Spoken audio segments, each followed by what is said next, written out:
Sometimes when we think of Cyberpunk and Night City specifically, we think of the massive city centres, the near future looking huge offices that loom over everyone, as well as the rundown houses and the massive mega buildings where almost everyone lives, and of course places like Pacifica, which are just filled with chaos and gunfights all of the time. However, not all of Night City is chaotic and on the brink of turning violent. For one community, their life is completely perfect. They are a fully gated community filled with some of the most influential people in the whole city. This area is never really under threat and all round is one of the most stunning places to live during the year of 2045. This is the district known as the Executive Zone, and in today's episode we will be exploring what this zone is all about, who lives within it, why it's the perfect place to live, and also some of the key locations to visit if you were privileged enough to go and see it. So without further ado, this is the lore behind the Executive Zone within Night City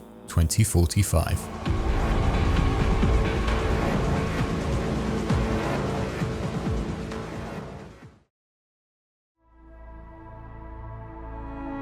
If you're visiting Night City and you head to the east of it, you will notice that the top of the hill looking down on everyone is a massive shining area that almost looks like its own city. Its gates are kitted out in gold and its grass is greener than even Emerald City. But on top of that, massive security towers also place themselves along the gate with tons of highly trained military security officers patrolling the area. Security troops that many have not ever really seen before because they are only ever hired by the top 1%. These are the best of the best when it comes to security. And starting on the security as the first topic, they are a group known as Lazarus, a deadly branch of security contractors who have some of the best equipment out there and can easily rival Militech and Arasaka if they so wished, which in this case, they do not. Lazarus do work in other areas of America and around the world. However, here the operators who get contracted are ones who are incredible in not only security, but also threat detection as well as discretion. And because of how highly trained they are, they get the largest paychecks. That said, they also have to be extremely loyal to Lazarus and also the job that they have. This is shown through their boss's actions as the operators who work within the Executive Zone have to agree to a huge NDA for the job, and when signing it will have a small bomb implanted into the base of their brainstem that they will have throughout the whole of their time here. If they violate that NDA here in the Executive Zone, they will of course have the bomb go off, and that'll be the end of them. So essentially the residents here know that whatever happens here, they will be defended, and it doesn't matter what they are found doing. Lazarus will keep their mouths shut about it and just make sure they just do the job they set out to do. When it comes to the people Lazarus is defending, amazingly this is the smallest district in all of Night City, as it houses around 100 people. This is absolutely insane because 100 people have the same voting power as another district which houses hundreds of thousands of people. Those 100 people,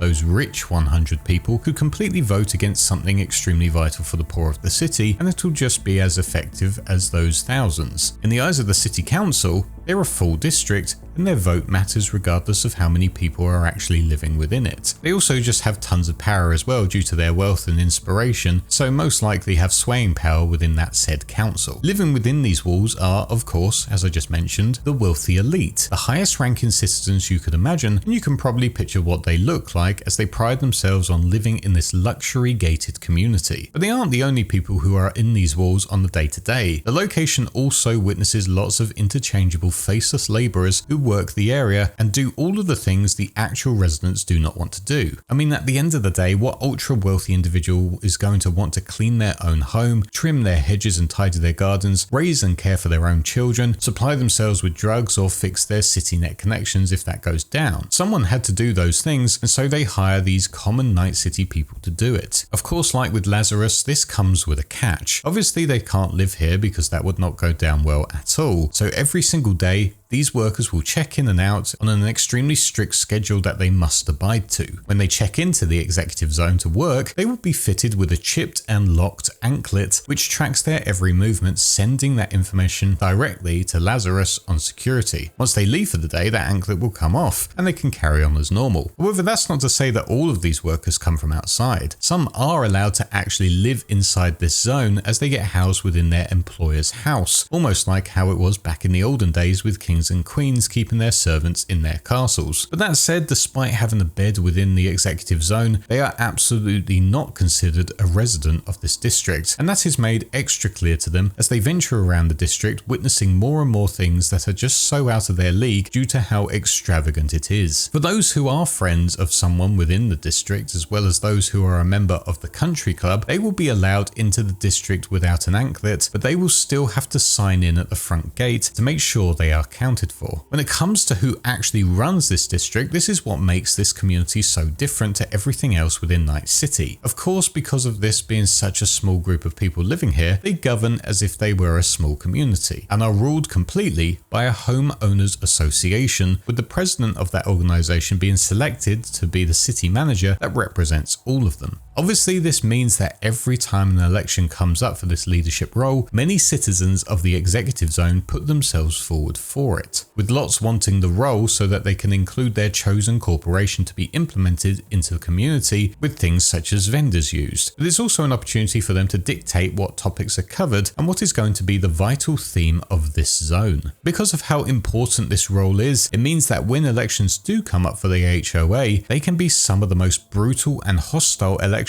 even more so than the ones held within the main parts of Night City. As of 2045, the president of the HOA is Dr. Karen Davies, who won the last election by just one vote after having 2 recounts. A rival in it is the one desperate to get the power for herself, that being another doctor and the previous president of the HOA, Dr. Heather Stein, who comes from Biotechnica, more specifically the Home and Garden Division, and obviously believes that her being in charge will help get the community better gardens thanks to her connections at Biotechnica. After losing the election by just 1 vote, this has led Dr. Stein to start up a campaign to sabotage Dr. Davies' reputation at every chance she can and to reclaim her title as president of the HOA. This is the major downside to living within the executive zone. The HOA dictates everything that goes on here and will analyze and critique you on any design you might want to add to your house. You want to have a unique design to your garden, something that's unique to you and no one else? Well, good luck with that, because you will suddenly be hounded and scrutinized by nosy neighbors almost every hour of every day. This leads to the split in society, where some houses join factions to make it clear where they stand on what color a wall should be painted, and because of it, it can turn pretty hostile. A lot of debates are extremely petty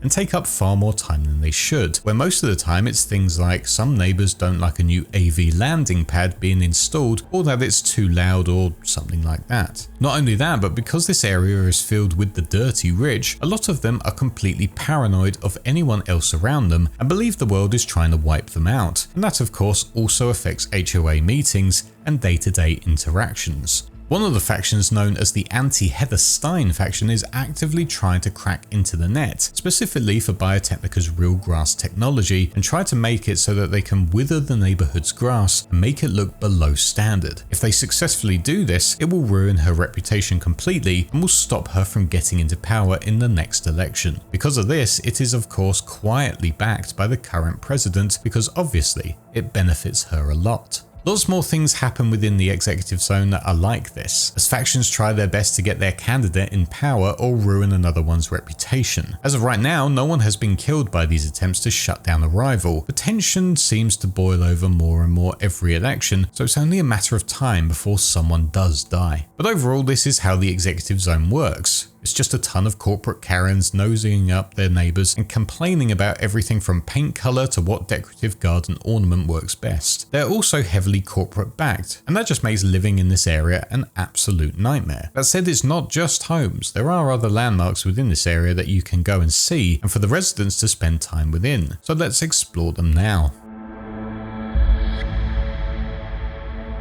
The first location we have within the executive zone is of course the estates. It is said that 20 of these exist, and they all house on the mansions and complexes of various shapes and sizes. All of these are of course heavily protected by the best equipment Lazarus could house, which includes state-of-the-art drones, automated turrets, decontamination sprayers, and anything else the owner might want on their property to protect them, which might include robots, for example. 12 of the residents have been revealed to live within these estates, and I say revealed because their records are hard to find about who lives in this part of Night City. Essentially, the records department is heavily guarded, and that makes it hard to work out who lives here and what it's like living here. The first person is the CEO of the Russian building corporation known as Zirafa, the man called Artyom Sokolov. The estate is owned by him to show internationally how wealthy and influential he is, but no evidence has ever shown that he has actually ever stayed there. Second, we have Denny, the once drummer from the iconic rocker boy band of Samurai, as well as the other band of Mastermind. Denny mainly lives here on her own, but is said to have had her ex-mainline Henry sleep there a few times as well. After that, we have the famed firearms designer who is now mostly retired, Aaron Malor. Despite being retired now, his mansion has built within it a full workshop where he tinkers about with new designs, so I guess he technically isn't retired, he just works from home now. He also lives with his granddaughter, Marie-Louise. Kerry Eurodyne of course lives here within the executive zone because where else would he live? But that said, he might own a beautiful mansion here, but he doesn't use it that much, and Kerry barely sleeps within it or stays within Night City at all really. Maybe this is because he's still scarred from that fateful day back in 2023. Orbital Air engineer and executive who watches over the whole of the spaceport lives in his massive mansion as well, this being Franklin Mumbulu. Despite living in this amazing gated community, it seems people dislike what Franklin is about and what he has done over the years, as just outside his estate on the security wall is some graffiti that reads "Save Morrow Rock," clearly blaming him for its development over the years. Next is of course Dr. Heather Stein, the inventor of Biotechnica's real grass technology. Dr. Stein isn't the most important Biotechnica employee in all of Night City, however she is the highest paid, and that justifies why she lives here and why she is so influential as well. After her comes Yami Sharkita Tialov, who is a major player within the energy sector, being the executive of Sov Oil's Night City branch. Funnily enough, his next door neighbor is William Joseph Billy Joe Brentwood, who, can you guess what he does?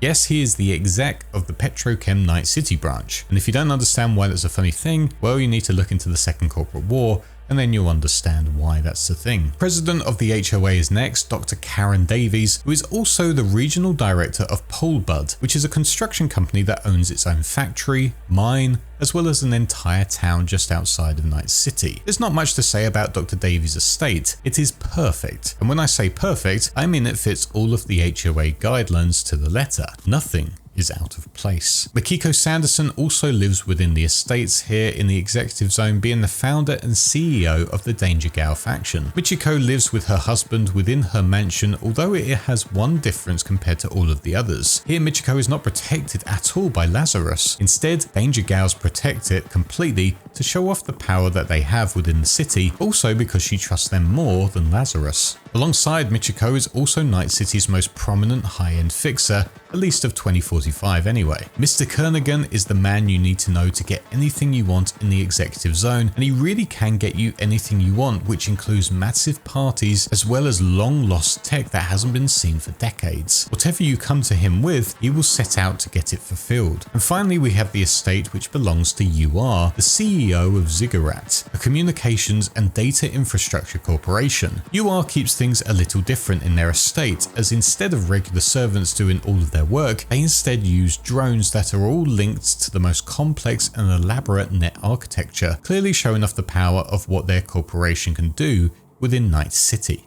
To go alongside the estate, there must be some form of entertainment, and with that there is the Executive Zone Casino and Country Club. This is the place where you can relax to your heart's content, and anything you need to entertain yourself will be located within. For those who aren't ultra wealthy and live within the zone, they will be allowed into this area for a membership fee. This is to essentially get business flowing inside, but also to show off the luxury lives of those ultra rich in a sort of carrot on a stick type thing, making them have something to thrive for. Because of this, membership is seen as a major thing to own, especially in executive circles. If someone has a membership to the executive zone, you know they will talk about it all of the time because it is such a status thing. So many power moves happen in this country club and casino, and actually more business deals happen here than within their own offices. As for the casino itself, it always opens at 7 in the evening and closes at 3 in the morning. But this isn't some regular casino. Picture a casino James Bond would go to, not a slot machine in sight. Instead, it is filled with your more classy games such as blackjack, different types of poker, roulette, and so many more. There's also squash courts, because it wouldn't be a wealthy area without a squash court, as well as tennis courts, hot tubs, a massive gym with the latest equipment, a Segatari arcade, as well as of course a massive indoor pool. Right in the heart of all of the casino and the country club is the 18-story tower of the Executive Zone Links, which features a unique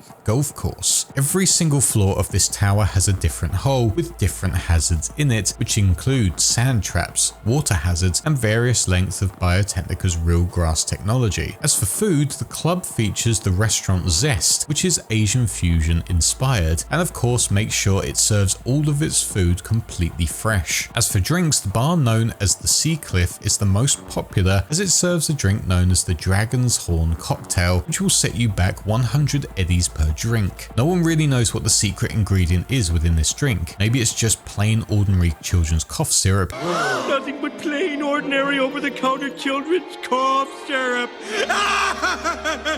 But the rumors that spread around state that it is in fact cloned Komodo dragon blood. On top of this luxury entertainment area, we have the roller derby group of the Executive Zone known as the Unicorns, who own their own private rink, which they use on the day-to-day to practice their skills for the Night City Roller Derby Championships. In another part of the Executive Zone is another drinking area, however this time it is a Slavic-style tea room named Firebird, which has attached to it multiple steam baths. This is yet again another popular meeting place to do business deals and big corporate discussions, usually with these deals being on the more shady side of things. Although it sounds pretty simple, this area is incredibly luxurious and will supply all of the guests of it with traditional Slavic sweets and snacks to go alongside the tea. Every bit has a samovar, however the most expensive table is said to have one that has a samovar that belonged to the Romanovs. This whole tea room is chilled down to make it authentic in winter temperature. The steam rooms are then made to be full saunas, and there are also cool pools that allow you to have a cold plunge after your sauna visit. Truly a state-of-the-art tea room that honors traditional Slavic culture. Next is the groundskeeper's shack. Now I know what you're picturing, a small wooden hut hidden away from the residents with a grumpy Scotsman inside yelling about how Scots are the worst. Damn Scots! They ruined Scotland! Well, not here in the Executive Zone. Instead, this hut is filled with net runners who do the maintenance from their chairs. Here they plug into the zone's landscape net architecture, which then through an incredible process allowed them to maintain the fertilization and the irrigation of the Biotechnica real grass technology on people's lawns. On top of that, they also control the servant drones to perform tasks like mowing, pruning, and any other type of gardening duties. Yes, it's still technically doing the exact same job as a traditional old school groundskeeper, but this time through the use of absolutely groundbreaking technology. Next, we have the place where everyone drops their kids off at, that being the Growing Shoots daycare. It's pretty standard in the Executive Zone to have people that want kids but don't actually want to do any of the hard work to raise them. A lot of the time, au pairs and nannies are hired to look after them whilst the parents do their thing. However, those that do not send them there, send them straight to the Growing Shoots, the most expensive daycare center in all of Night City. Because it is so expensive, each child is personally assigned their own caretaker who manages their every need, making sure all of their activities they do are fulfilling and help them develop.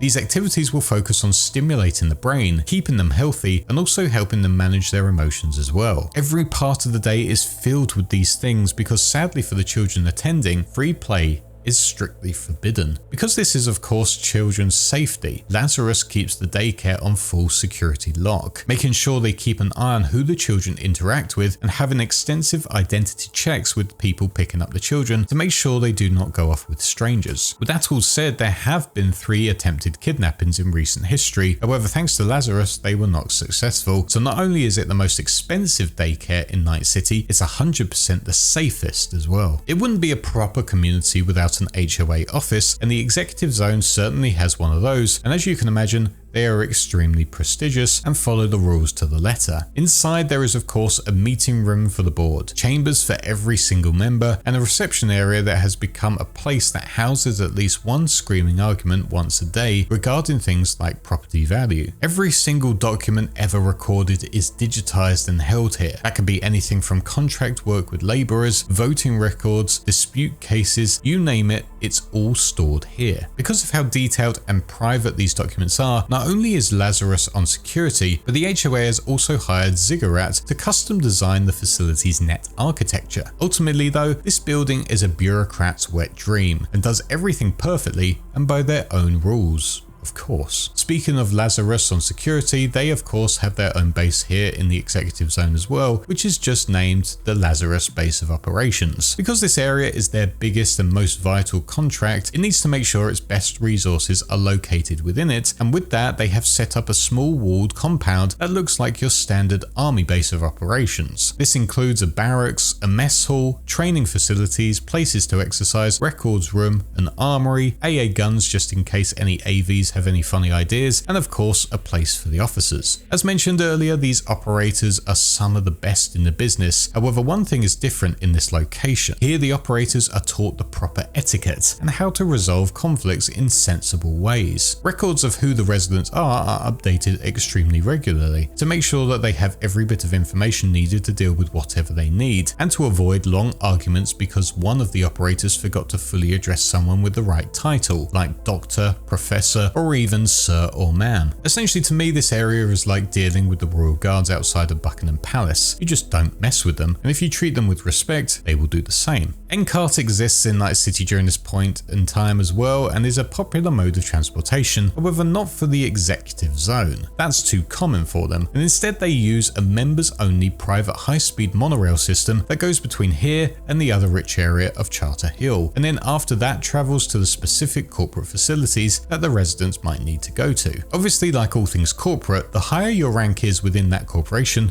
the better your seat, with the most luxurious one being on the top floor in the middle of the train that's just called the CEO car. To access this specific monorail, you will need to have your own SIN card, the corporate identity number, as well as show your own biometric data. Surprisingly, this whole monorail is run by Lazarus, and of course also supplies the monorail with private security, and the stations also are under their protection as well. Because of their protection, the monorail is regularly swept for explosives, checked for listening devices, and of course, checking to see if anyone has smuggled themselves aboard. Nothing says luxury like a private monorail under Lazarus's protection. The next location is known as the Oasis, which is located right within the executive zone. This is technically a mega store, and whilst it does sell your basic things like kibble and scop, that's usually for the servants because they have to eat something and they won't be served the same thing as their employers. For the residents of the zone, they will be able to shop top of the line luxury and brand named goods, which includes extremely rare fresh cut flowers such as roses, which are incredibly popular. Not only can you go and visit to do your purchases, but you can also order everything through your personal agent, and once it is ordered, it will be personally delivered to you thanks to their drones in just a matter of minutes, which really does please the ultra rich. Any longer than that,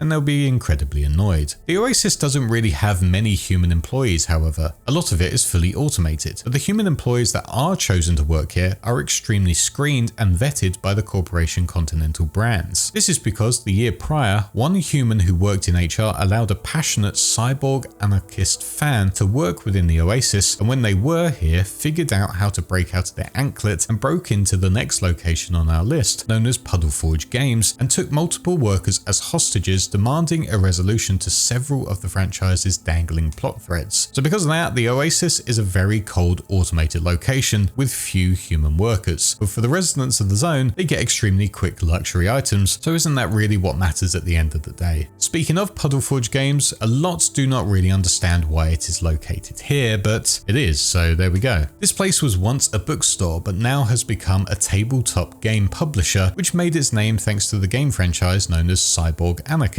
which it sold to a European video game company. Upon that sale, the CEO immediately bought a mansion within the executive zone and transformed it into not only a home for themselves and their employees, but also their own office with a printing press, a warehouse, and a distribution center for them. The HOA absolutely hates that they are here and that this is what they have done to one of the mansions, and is desperately trying to enact bylaws to ban residents from opening businesses within their own homes. However, every time they try and push it through, it is voted down by a very slim majority. Now free to continue their business here in the zone, Puddleforge Games' latest hit is off the back of the Elflines Online hit MMO, with them working on the trading card game for it. Let's hope that this is a major success and Puddleforge Games games continues for many years, telling the HOA to go stuff themselves in the process as well. And finally, we have the substations, which isn't really a nice place to visit or see, but it is incredibly vital for the running of this part of Night City and Night City in general. This is where the maintenance happens. Without this part, a lot of the basic services within it will not operate to the high standards, and because of that, the substations are top priority. So much so that even Night City's government maintains this substation because it also provides all of the rest of the city with electricity, water, sewer, garbage collection, and CityNet access. Of course, because it's located in the executive zone, it is under the protection of Lazarus. However, their job is a lot harder here because of the links with the NC government. It just means that their vetting process is much harder to do because every day it seems there is a new labourer and technician performing repairs and maintenance jobs. Lazarus simply cannot do long vetting processes because these jobs are urgent and need doing quickly, so Lazarus just has to hope it can keep an eye on what is going on and nothing goes bad. However, if anyone were to try and dismantle the executive zone from the inside, this would be the place to do it because it is 100% the weak point for the Lazarus security branch.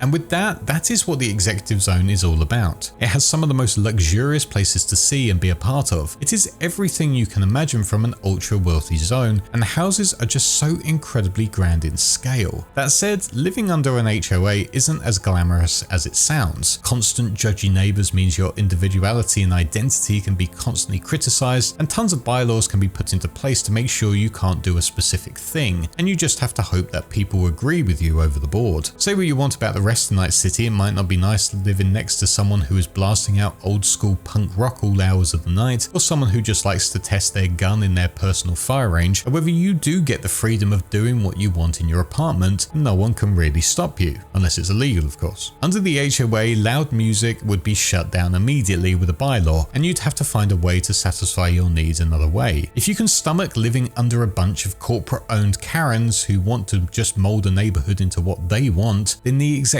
zone will be the place for you, and you know full well you'll be protected thanks to Lazarus and their operators. Maybe we will see this location back at some point. It does seem that some of the rich houses have remained within 2077, but in a much more open location. But the ultra rich having their own gated community isn't something that is going to go away, so maybe we will see it again soon. For now though, this has been the full lore behind the executive zone from Night City 2045, Cyberpunk's most luxurious place to live. Thank you all for watching, and I shall see you all in the next one. Cheers.